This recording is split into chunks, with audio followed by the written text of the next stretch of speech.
Bonjour et bienvenue dans Liberté d'expression, une émission à caractère pédagogique qui vous forme et vous informe sur les questions politiques, économiques, sociales et culturelles. Liberté d'expression prône la diversité, la créativité et la liberté d'exprimer ses idées, qu'elles soient écrites ou verbales, à condition qu'elles construisent l'homme et qu'elles assurent les bons fonctionnements de la société.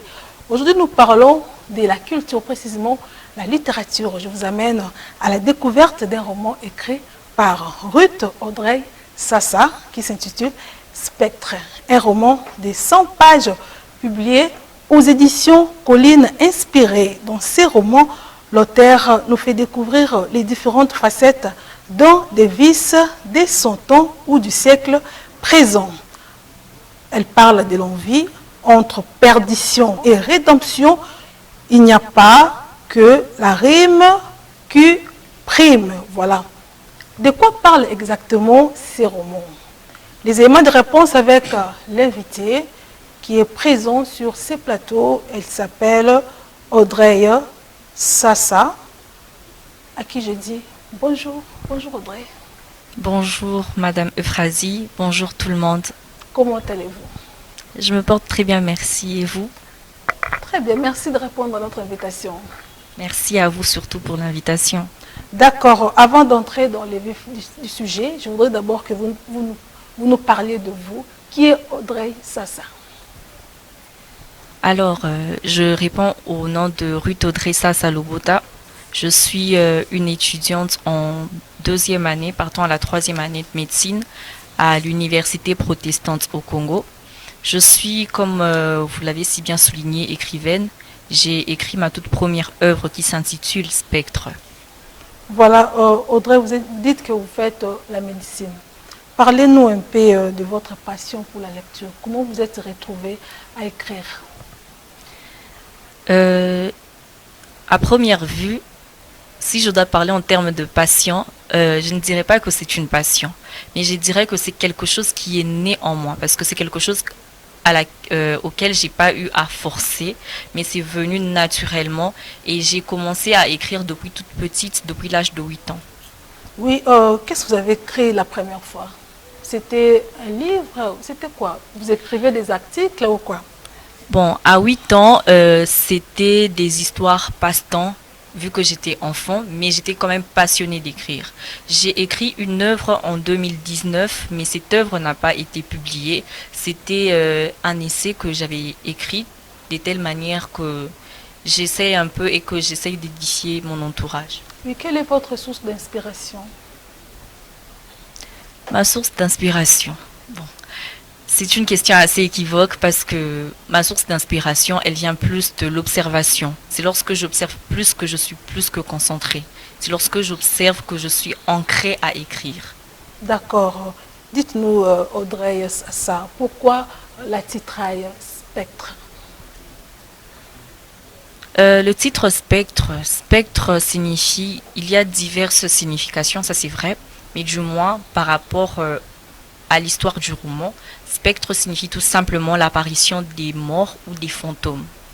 L'apparition de morts ou des fantômes. Voilà, c'est le titre du roman que vous venez de publier. Audrey Sassa, qui sont les personnages du récit? Nous avons d'abord le personnage principal qui est Richard Elembo. Et parmi les personnages secondaires, nous avons le père de Richard, nous avons le frère de Richard qui s'appelait Michael Elembo, nous avons Béatricia et sa sœur. Donc il n'y a pas beaucoup de personnages. D'accord, Béatricia. Ok. Voilà, raconte-nous de quoi parlent exactement ces romans. Le roman Spectre relate tout simplement l'histoire d'un jeune garçon qui avait l'âge de 17 ans et qui courait vers l'âge de 18 ans. Il a eu à perdre sa mère tôt et il a eu à perdre le bonheur, cette vivacité de vivre. Il vivait avec son père qui était boulanger, parce que l'histoire, ça se déroule à Massina, c'est un roman purement congolais. Alors, il vivait avec son père boulanger. C'est une histoire vraie. C'est une histoire fictive, Ok, je comprends. partant des expériences et partant de tout ce que l'on vit aussi. Parce que D'accord. pour écrire, on n'a pas besoin de vivre forcément quelque chose. D'accord. Alors, comme je le disais si bien, il était un jeune de 17 ans qui était assez envié pour son âge. Pourquoi? Parce qu'il vivait dans la commune de Massina et ils étaient dans une famille assez modeste. Pour lui, il voulait atteindre le sommet, mais son père n'avait pas suffisamment des moyens, d'autant plus que ce n'était qu'un boulanger. Alors, il avait également son frère qui était assez parfait pour lui et qui lui disait tout le temps, il faut étudier pour être quelqu'un, il faut prier et tout. Et lui, vu qu'il avait eu à perdre sa mère à un âge assez bas, il avait totalement perdu cette foi en Dieu. Pour lui, si Dieu existait réellement, il pouvait interrompre le fait que sa mère perde la vie. Il pouvait faire en sorte que sa mère revive. Mais après, lorsqu'il s'est rendu compte que maman n'a plus revu, il s'est dit, voilà, Dieu n'existe pas. Parce que s'il existait, il allait forcément sauver la vie de maman et que maman vive.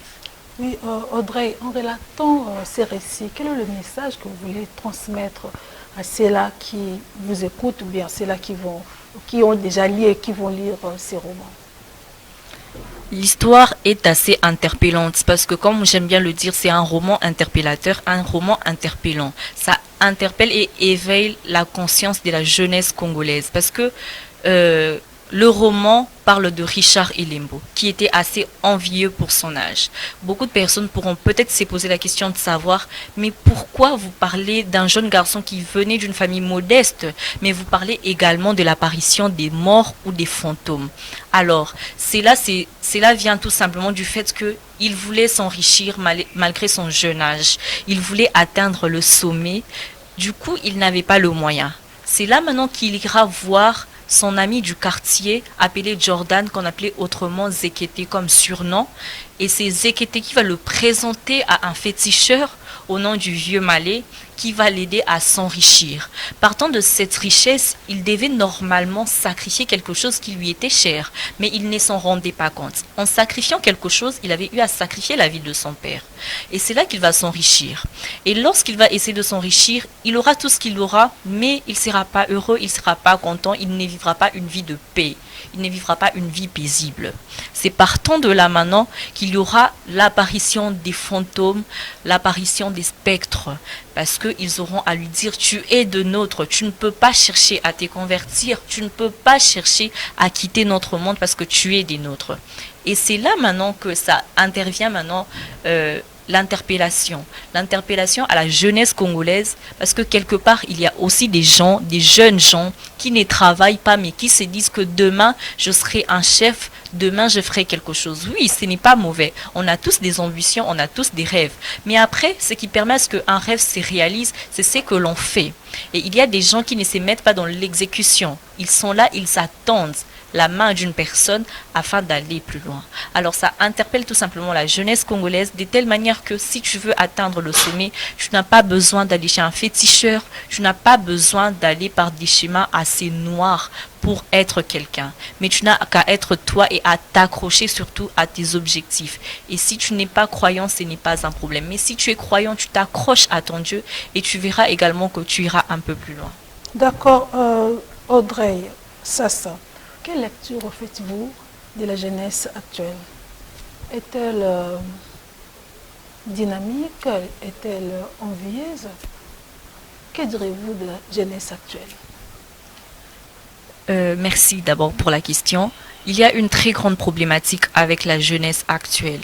La jeunesse actuelle, en fait, elle est limitée à quelque chose. Nous sommes très contents de savoir que le monde évolue, l'informatique évolue, les choses évoluent. Mais plus la technologie évolue, plus quelque part, nous les jeunes gens, nous sommes limités. Aujourd'hui, le phénomène réseaux sociaux est devenu un mode de vie pour les autres. Il y a des gens qui apparaissent, qui veulent paraître ce qu'ils ne sont pas, simplement pour attirer l'attention des gens.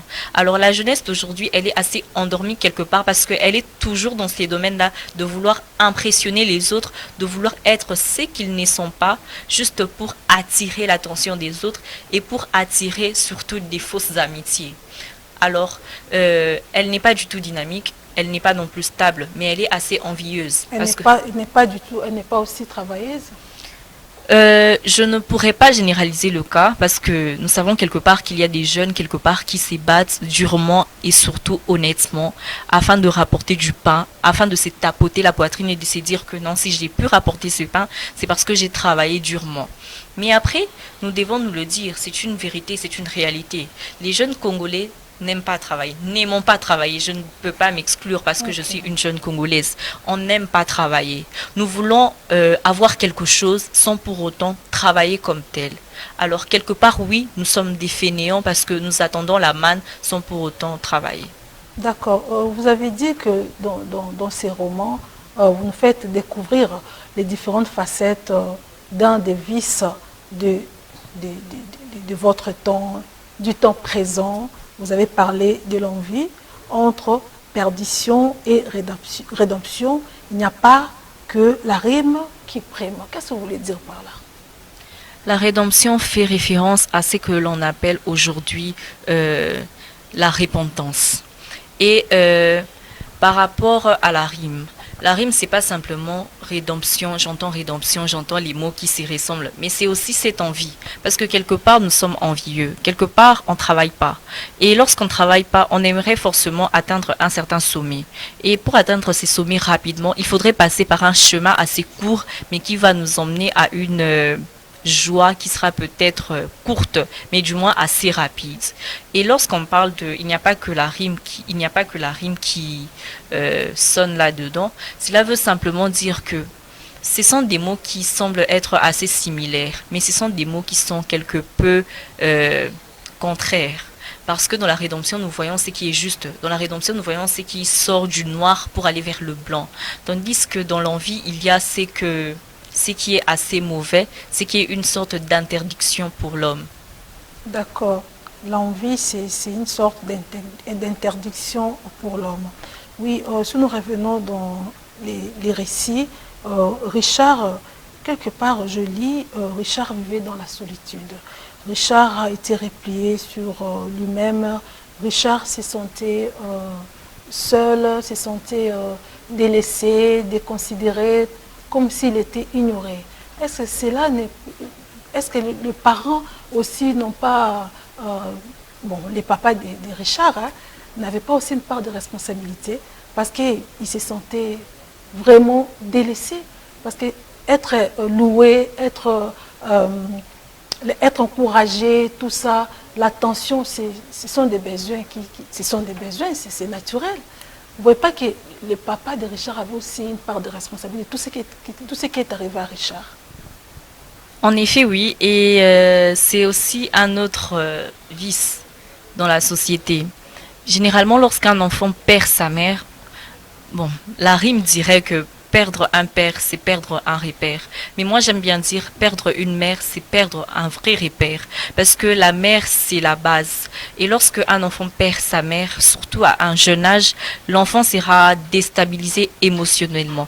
Et c'était la situation de Richard. Richard était déstabilisé émotionnellement. Et son père ne l'aidait pas. Il ne savait pas que son enfant était entré en dépression psychologique.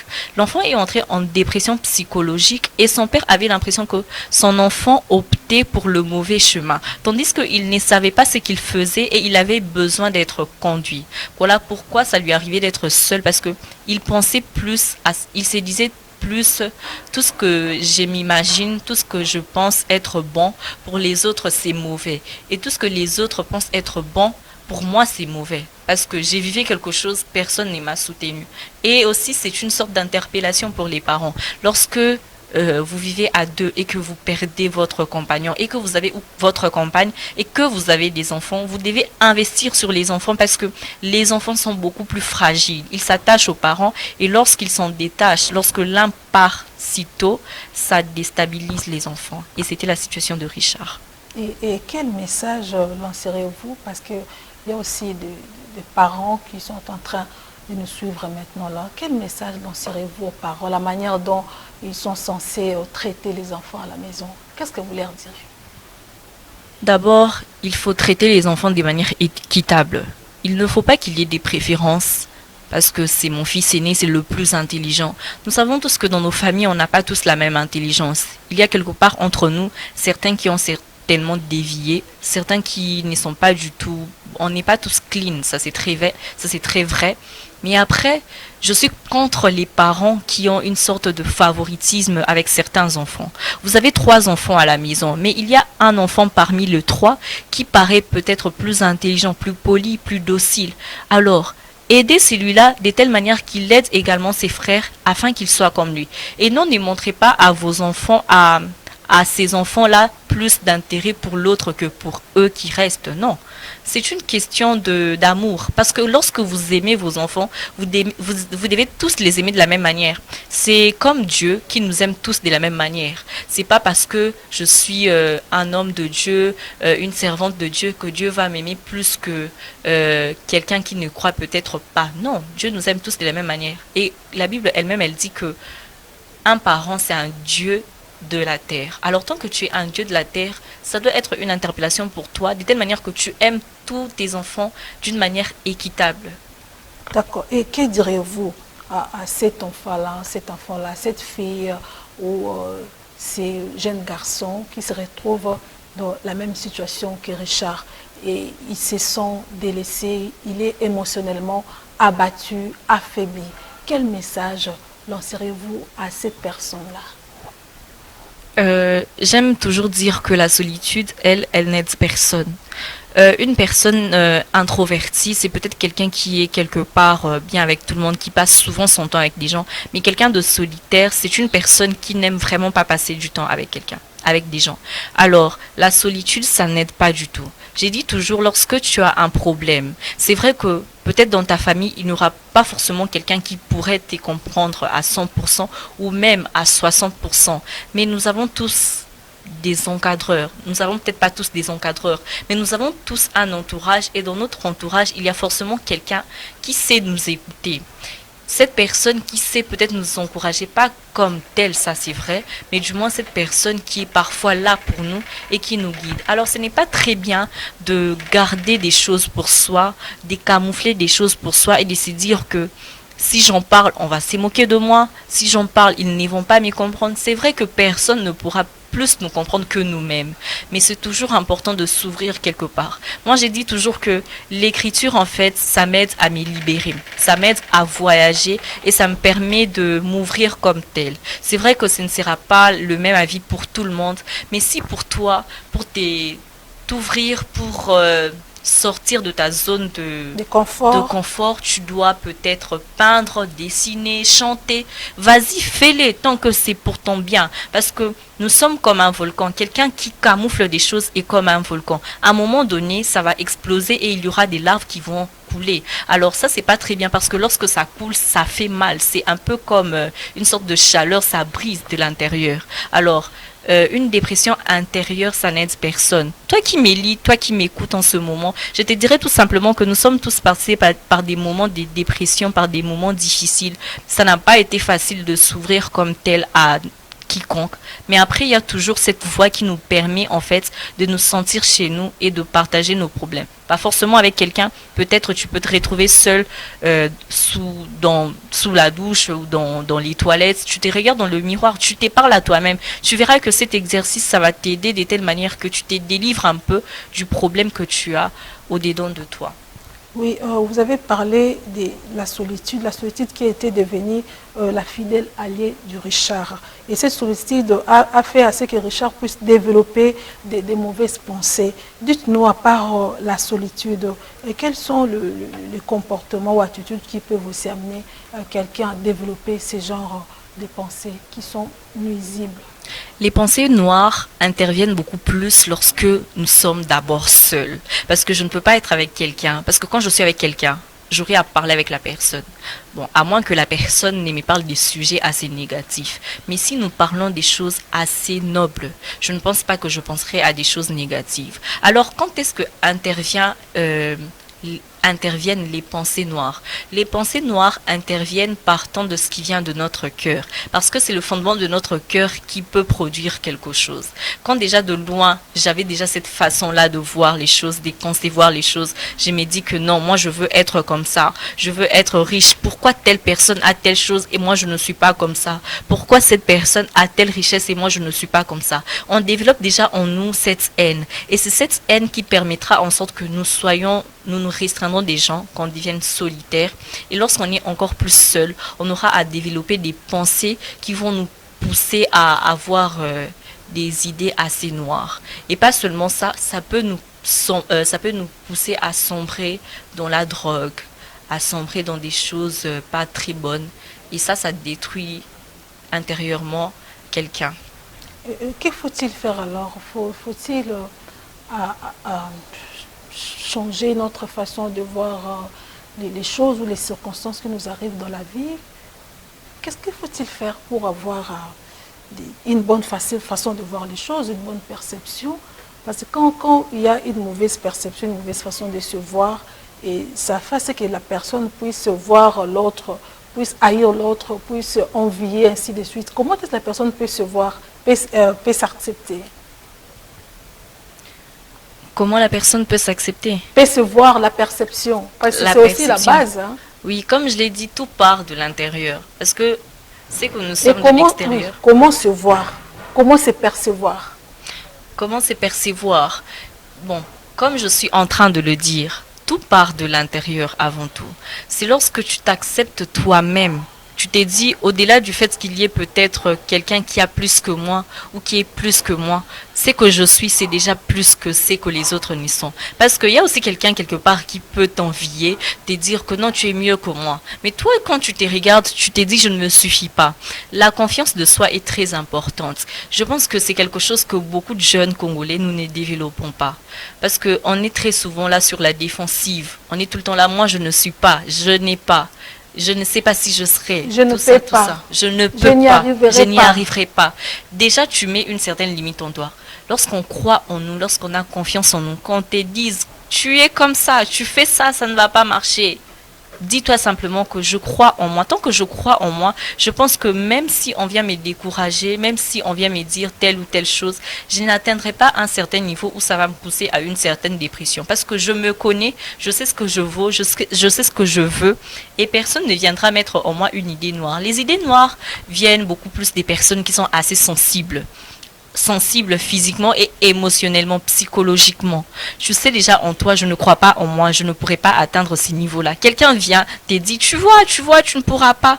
Et ça nous pousse en fait à avoir des idées noires et parfois à sombrer, soit dans la solitude, soit dans des choses qui ne sont pas très bonnes. Alors, pour se percevoir d'une façon autre, d'une autre manière, c'est d'abord de s'accepter soi-même, de croire en soi. Parce que quand tu crois en toi, tu t'acceptes tel que tu es, tu auras à avoir une perception différente des choses de la vie sur tous les plans. Donc, il faut se percevoir de manière positive.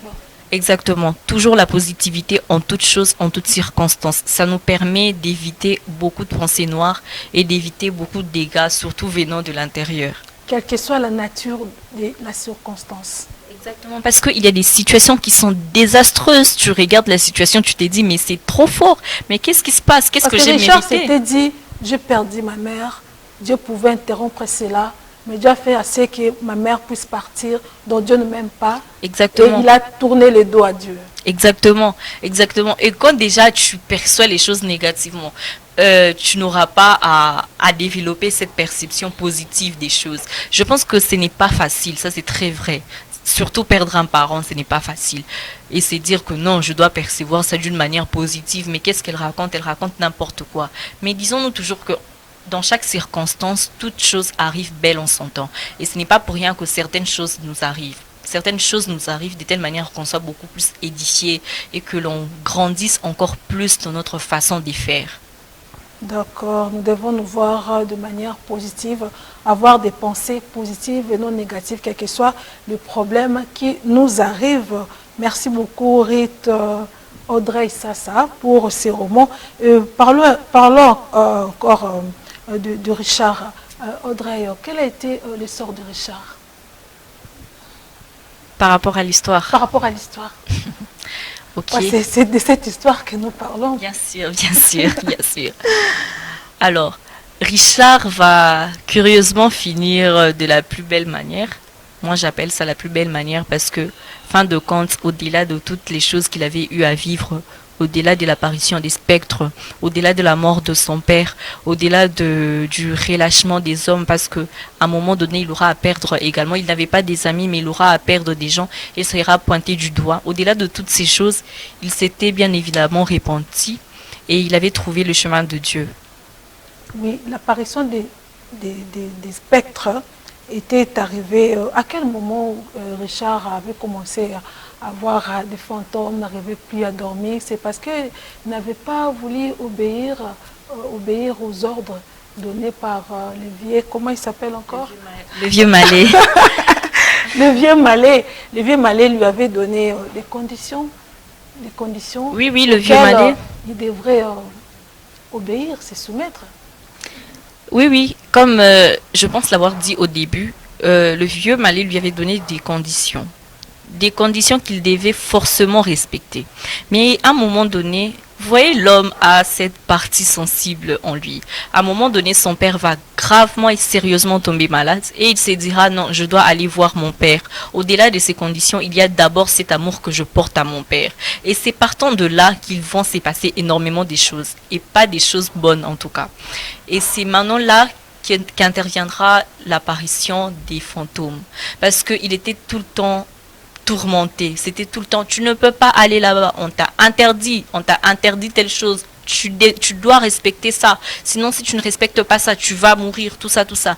Il n'avait plus la paix en lui, il ne dormait vraiment plus. Et c'est maintenant là, en pleine nuit, c'était plus ou moins 20 apparitions. Dans le roman, c'est précisé 20 apparitions, oui. Pendant qu'il dormait, il a eu à voir une image de sa mère lui disant que tu dois changer de vie. Cette vie, c'est pas une vie qui emmène vers la paix. Cette vie, ce n'est pas une vie qui emmène vers le bonheur. Sa mère aura à lui interpeller. Il se dira, mais comment je la vois et je la sens si présente? Pourtant, c'est quelqu'un qui est mort depuis beaucoup d'années. Et c'est sa mère qui lui dira, réponds-toi, cherche à fréquenter des personnes qui vont t'aider. Ton frère est là, il peut t'aider. Parce que Richard n'était pas croyant. Il ne croyait pas en Dieu. Par contre, son frère, lui, il croyait en Dieu. Son frère, il avait peur à ce que son frère ne le juge. Et c'est là maintenant qu'il ira vers Béatricia, qui était une amie de son frère, et qui va l'aider à pouvoir changer, pouvoir devenir une autre personne. Et c'est maintenant là l'intervention des fantômes, des personnes mortes qui lui diront non, tu ne peux pas nous lâcher, tu es des nôtres. Une fois en pleine journée, pendant qu'il était avec la sœur de Béatricia et Béatricia elle-même, il va connaître une crise et il va tomber sur le coup. En tombant sur le coup, il verra une pièce assez sombre et il verra des hommes habillés en rouge, en blanc, en train de lui dire, on a l'impression que tu n'écoutes pas ce que l'on t'a dit, tu dois revenir à nous parce que tu es l'un des nôtres. Et il criait, lâchez-moi, je ne veux pas, je veux changer des vies, je veux devenir une nouvelle personne, je veux surtout avoir la paix dans ma vie. Oui, parlez-nous un peu de l'influence de l'entourage, parce que Richard avait un ami, c'est un ami qui l'avait conduit au monsieur là, comment il s'appelle encore? Le vieux Malais. Le vieux Malais. Le vieux Malais, voilà. C'est son ami qui l'avait mal conseillé. Et puis, dites-nous un peu dites-nous un peu de l'influence de l'entourage. Pourquoi être bien entouré?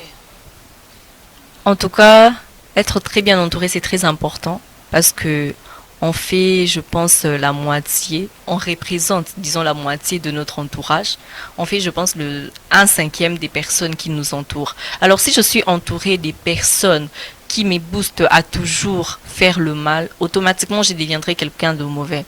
L'influence de, disons, la fréquentation des gens ou l'influence de nos proches a un grand impact sur nous parce que lorsque je passe plus de temps avec quelqu'un, j'aurai tendance à également faire ce que la personne, elle fait. Parce que je me suis habituée à faire ce que la personne avait tendance à faire. Et si j'ai un proche à moi qui me booste, qui me dit, tu dois travailler, tu dois aller de l'avant, je pense que je travaillerai et j'irai également de l'avant.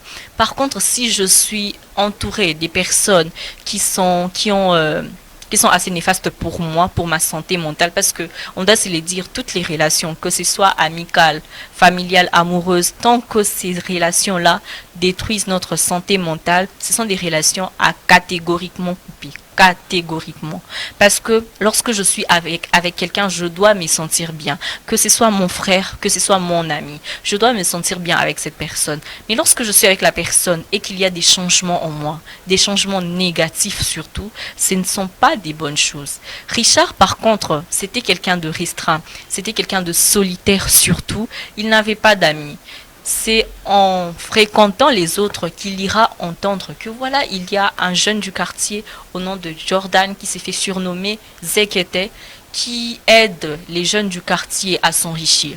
C'est là maintenant qu'il aura à s'accrocher à Jordan ou à Zekete, si on peut l'appeler comme ça.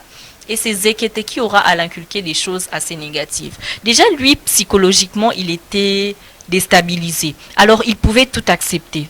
Tout venant d'ailleurs, tant que c'est pour son propre bien. Déjà, une personne qui perçoit les choses de manière négative, automatiquement, tout ce que vous lui direz, quand c'est bon, la personne, elle se dira, c'est pas ça. Parce que dans sa tête, elle a enregistré, je dois avoir des pensées telles, c'est comme ça doit être noir. Mais si vous venez avec des pensées positives, en tout cas, ça ne va pas du tout aider la personne. Elle se dira, tu ne comprends pas ce que je vis, tu ne comprends pas. Parce que pour elle, elle se dira, ces pensées positives sont un peu comme une sorte d'ordre. Tandis que les pensées négatives sont un peu comme une sorte de libertinage, pour ne pas parler de liberté. Excusez-moi. Et cet entourage-là aura à jouer sur lui-même. Et voilà pourquoi il se donnera aux choses qui lui ont conduit à une sorte de perdition. Voilà, d'où il faut choisir son entourage. Maintenant, sur base de quels critères faut-il faire ce choix?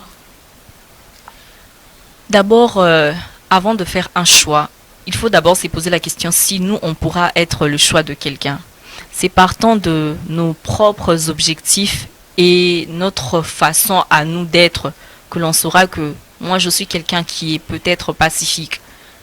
Partant de nos objectifs, partant de nos ambitions, partant de ce que l'on croit, que l'on doit choisir notre entourage.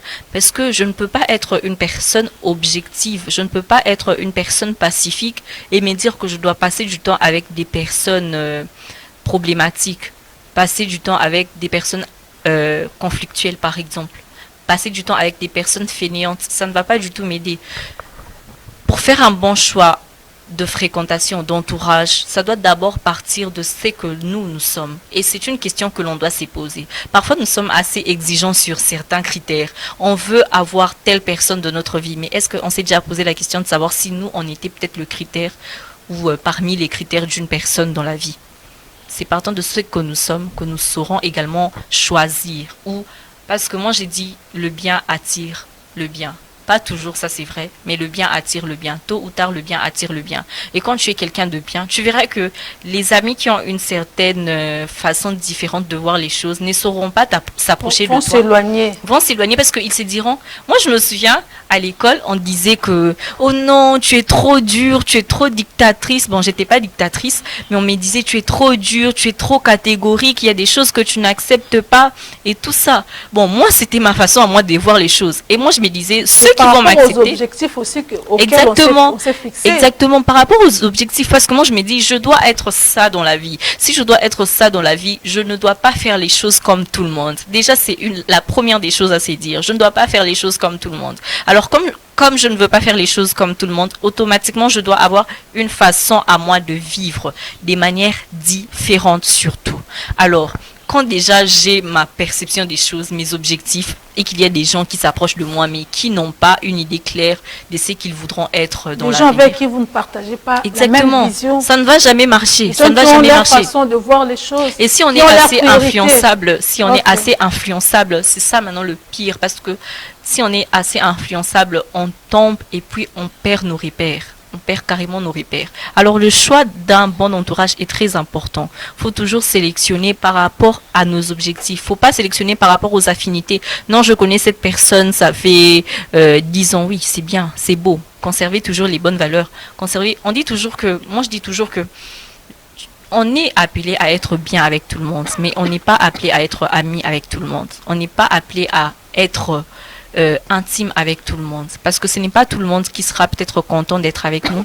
Et surtout, ce n'est pas tout le monde qui aura la même perception des choses que nous. Il y a des gens qui s'approchent de nous pour nous autodétruire, pour nous détruire. Ils se disent, elle s'y prend peut-être pour je ne sais qui, je vais m'approcher d'elle, je vais essayer d'être comme elle, afin de la détruire, afin de la pousser dans des erreurs. Voilà pourquoi on voit nos jeunes petites sœurs, nos jeunes petits frères qui sont encore dans l'adolescence, qui s'attachent à des amis, et surtout pour les jeunes filles. On verra une jeune fille de 12 ans, 13 ans, enceinte.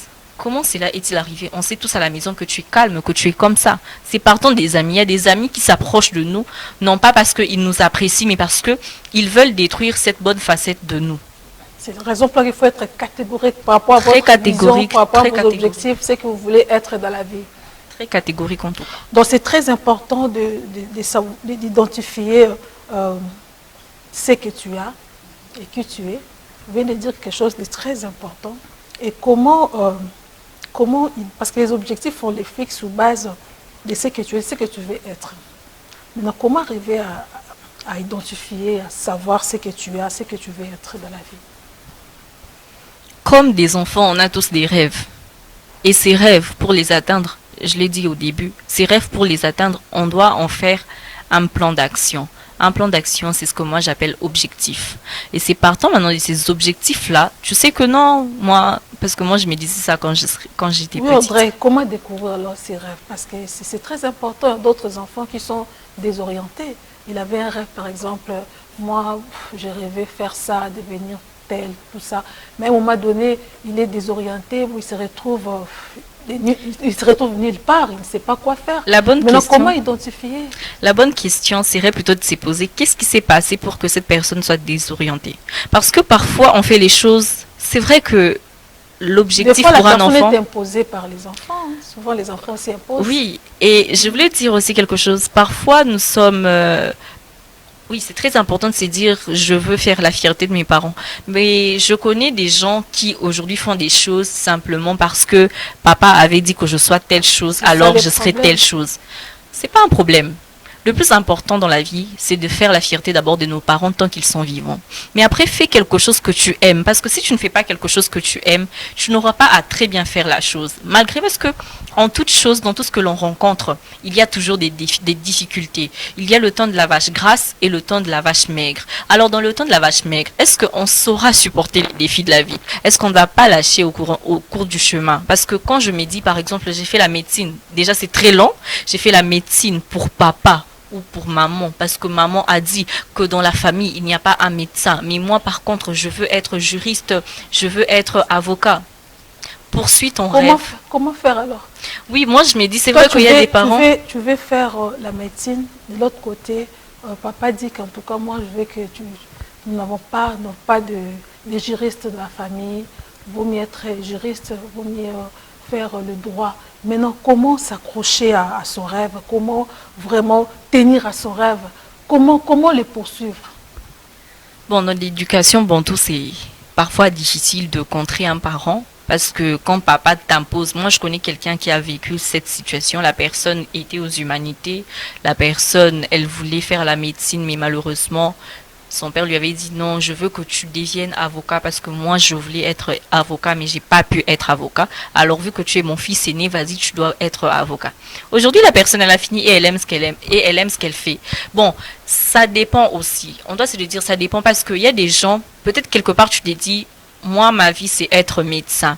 Mais au fur et à mesure que tu avances, tu découvres également d'autres choses. Parce que je ne pense pas à un jeune de 18 ou 20 ans, on va lui imposer de faire ceci ou cela. Non, c'est déjà une personne qui est majeure, qui peut non pas se prendre en charge, mais qui peut prendre des décisions soi-même, qui peut se dire que non, moi, je choisis telle chose parce que partant de mes objectifs, ça va le faire. Alors, si déjà une personne s'est dit, moi je voulais être médecin et qu'au final j'ai fini avocat, moi je me dis, tant qu'on a fini dans cette chose, tant qu'on a pu aboutir à quelque chose, c'était forcément notre destinée. Parce que si ce n'était pas ton chemin, tu n'allais jamais aboutir. Tu n'allais jamais aboutir. C'est vrai qu'il y a des gens qui aboutissent à des choses auxquelles ils ne s'y attendaient pas, surtout d'autant plus les réalités de notre pays. Mais après, quand tu y aboutis, c'est peut-être parce que tu es peut-être appelé à exercer là-bas et qu'il y a peut-être quelque chose qui t'attend là-bas et que tu pourrais accomplir des grandes choses partant du chemin que tu as choisi. On a peut-être des rêves, mais parfois nos rêves sont contraires aux réalités. Et les réalités nous imposent certaines choses qui, à la longue, on comprend pourquoi telle ou telle chose nous est arrivée, pourquoi telle ou telle chose nous est arrivée ou c'est passé de la manière que voici là. D'accord. Et comment transmettre les valeurs qu'il faut aux enfants? Comment les transmettre? Quelles sont les valeurs à promouvoir et quelles sont les valeurs à bannir, à décourager? Les valeurs, excusez-moi, les valeurs profondes surtout et fondamentales à cultiver, c'est d'abord la chose la plus cruciale. Pour ceux qui n'y croient pas, ce n'est peut-être pas ça, mais surtout pour ceux qui croient, c'est de s'attacher quelque part à Dieu. Parce que lorsqu'on s'attache à Dieu, il y a de ces choses que l'on ne s'est permis plus de faire. Il y a des valeurs qu'on détruit, telles que le mensonge. C'est vrai que nous vivons tous dans le mensonge, mais il y a de ces mensonges qui détruisent, des valeurs qui nous emmènent loin de nos objectifs, des valeurs qui nous éloignent de nos objectifs. Alors, un enfant qui s'accroche, pour ceux qui sont chrétiens surtout, ou croyants, ils doivent s'attacher à leurs valeurs chrétiennes. Pour ceux qui ne sont peut-être pas croyants, ils doivent s'attacher à ce que leurs parents leur ont dit. Parce que les parents, eux, ils nous enseignent toujours les bonnes valeurs. Je ne connais en tout cas, à moins que ce soit un parent qui soit peut-être mauvais, mais aucun parent ne voudrait enseigner à son enfant un chemin ou lui montrer un chemin qui pourrait l'emmener dans la perdition. Je ne pense pas. Alors c'est que nos parents nous enseignent les bonnes manières, la politesse, ne jamais oublier nos objectifs, nous accrocher, nous attacher, être bien, s'accepter soi-même, la maîtrise de soi, croire en soi, s'accepter tel qu'on est, être bien avec les autres. Toutes ces choses, nos parents nous l'ont appris. Nos parents nous ont éduqués comme tels. Et même dans les écoles, dans les universités, c'est vrai qu'on n'éduque pas comme tel.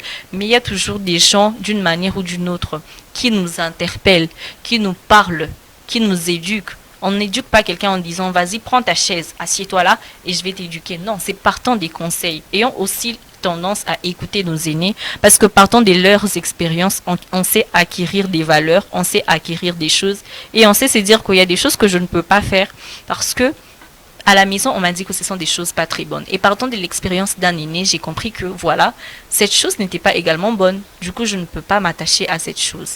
C'est donc, si je dois citer des valeurs, je ne pourrais peut-être pas citer les bonnes ou encore omettre certaines. Mais du moins, partons de l'éducation qui nous a été donnée à la maison. Partons de l'éducation qui nous a été donnée peut-être au chemin de l'église, par des aînés. C'est partant de ces valeurs-là que nous devons nous accrocher. Oui, quelles leçons devons-nous tirer de ces récits? Quelles sont les leçons à tirer? Les leçons à tirer sont multiples. Ça, c'est très vrai. C'est très vrai. Les leçons à tirer sont multiples. Nous commençons d'abord par les parents. Les parents? Oui. Bon, par rapport aux parents, je dirais tout simplement que vous avez des enfants qui ont des rêves. Certains peut-être ne savent pas ce qu'ils veulent, mais après un parent doit savoir soutenir son enfant dans ce qu'il fait. Ne vous dites pas que non, ce que tu veux choisir, ce sera trop grand pour toi. Ça, c'est limiter un enfant. Ne dites pas à vos enfants que tu ne pourras pas atteindre ces sommets-là parce que tu es moins intelligent que tel ou tel. Et surtout, arrêtez un peu cette manie d'avoir cette affaire de comparaison. Pourquoi tel a fait ça, toi tu n'as pas fait ça? On n'est pas tous appelés à être premiers de la classe. Tel a fait ça. On n'est pas tous appelés à être premiers dans la classe. On n'est pas tous appelés à être numéro 1. On peut être meilleur sans pour autant être numéro 1. C'est lorsqu'on fait quelque chose qu'on aime et lorsqu'on est soutenu par nos parents que l'on sait faire des bonnes choses. C'est vrai qu'à un moment donné, ce sera difficile pour nous. Mais après, moi, je me dis, un parent doit toujours soutenir son enfant, l'encourager, lui dire que tu vas le faire. Même si les autres, parce que les autres n'auront pas à croire en lui. Mais tant que toi, parent, tu crois en ton enfant aura à faire des grandes choses. Moi, je me souviens parce que Spectre, c'est un roman. Même si l'enfant aussi a mal fait. Hein, oui, parce que comme je l'ai dit, on va tomber. On doit tomber forcément parce que même en marchant normalement, en route comme ça, on trébuche généralement. Ce sont des choses qui arrivent. Souvent à la maison, quand un des enfants échoue, il devient la risée de tout le monde. Un enfant devient la risée de tout le monde quand il échoue. lorsque son parent lui-même lui a dit que non, tu n'es pas intelligent. Tu n'y arriveras Tu pas. n'y arriveras pas. Vous dénigrez l'enfant et vous ne savez pas ce que vous créez en lui. L'enfant va commencer, parce que surtout lorsque vous avez cette manie de tout le temps comparer vos enfants. Tu vois, tel a fait telle chose. Ce n'est pas une bonne chose. Vous devez changer votre manière de faire les choses. Encouragez tous les enfants. Tous les enfants ne sont pas pareils. Je suis en train de le dire et je l'ai dit au tout début. Tous les enfants ne sont pas pareils. Il y en a qui sont nés moins intelligents. Et vous devez les soutenir à devenir une meilleure version d'eux-mêmes. Vous ne devez pas leur dire ou rappeler à ces enfants que non, voilà, tu n'es pas intelligent. Non. On n'est pas tous appelés à être premier de la classe, encore moins numéro 1 dans la vie. Mais après, on est tous appelés à réussir. J'en connais qui étaient des premiers de la classe qui n'ont pas réussi dans leur vie, mais ceux-là qui n'étaient peut-être pas premiers, ils ont réussi. C'est pas qu'on a tous, on va finir comme ça. Mais chacun a son histoire. Chacun a son histoire. Et sachez encourager vos enfants surtout. Sachez les conseiller, les orienter vers le droit chemin, vers un bon chemin. Et vous verrez que partant de vos conseils, partant de ce que vous direz, ils auront eux-mêmes à développer aussi une confiance en soi. Parce que quand ils développent une confiance en soi, ils savent très bien faire les choses. Par contre, lorsqu'ils sont toujours camouflés en eux, papa ne croit pas en moi, maman ne croit pas en moi, donc je suis inutile dans la société, même ma famille, elle ne croit pas en moi. Déjà, la psychologie la confiance en soi, c'est travail. C'est travail. Ça se développe, oui, ça ne vient pas comme ça. Les parents peuvent aussi développer cette confiance-là en soi chez leurs enfants. Oui, effectivement, exactement. Parce qu'un parent qui encourage son enfant, qui lui dit quand tu tombes, relève-toi et dis-toi que tu vas réussir. L'enfant va grandir avec cette mentalité et l'enfant, qu'importe s'il trébuche ou s'il tombe, il se relèvera et il se dira toujours que maman disait que peu importe lorsqu'on tombe, on peut toujours se relever. L'enfant va se relever. Mais lorsque vous êtes là, vous êtes en train de dénigrer votre enfant, sachez que vous êtes en train de créer un monstre sans le savoir. D'accord. On est toujours dans des leçons tirées de ces romans. Maintenant, qu'est-ce que les jeunes peuvent tirer comme leçon dans ces récits de Richard? Partons maintenant parce que ces romans est beaucoup plus centré et ancré aux jeunes Congolais. C'est ça. Je m'adresse surtout aux jeunes Congolais. Nous savons que ce n'est pas facile.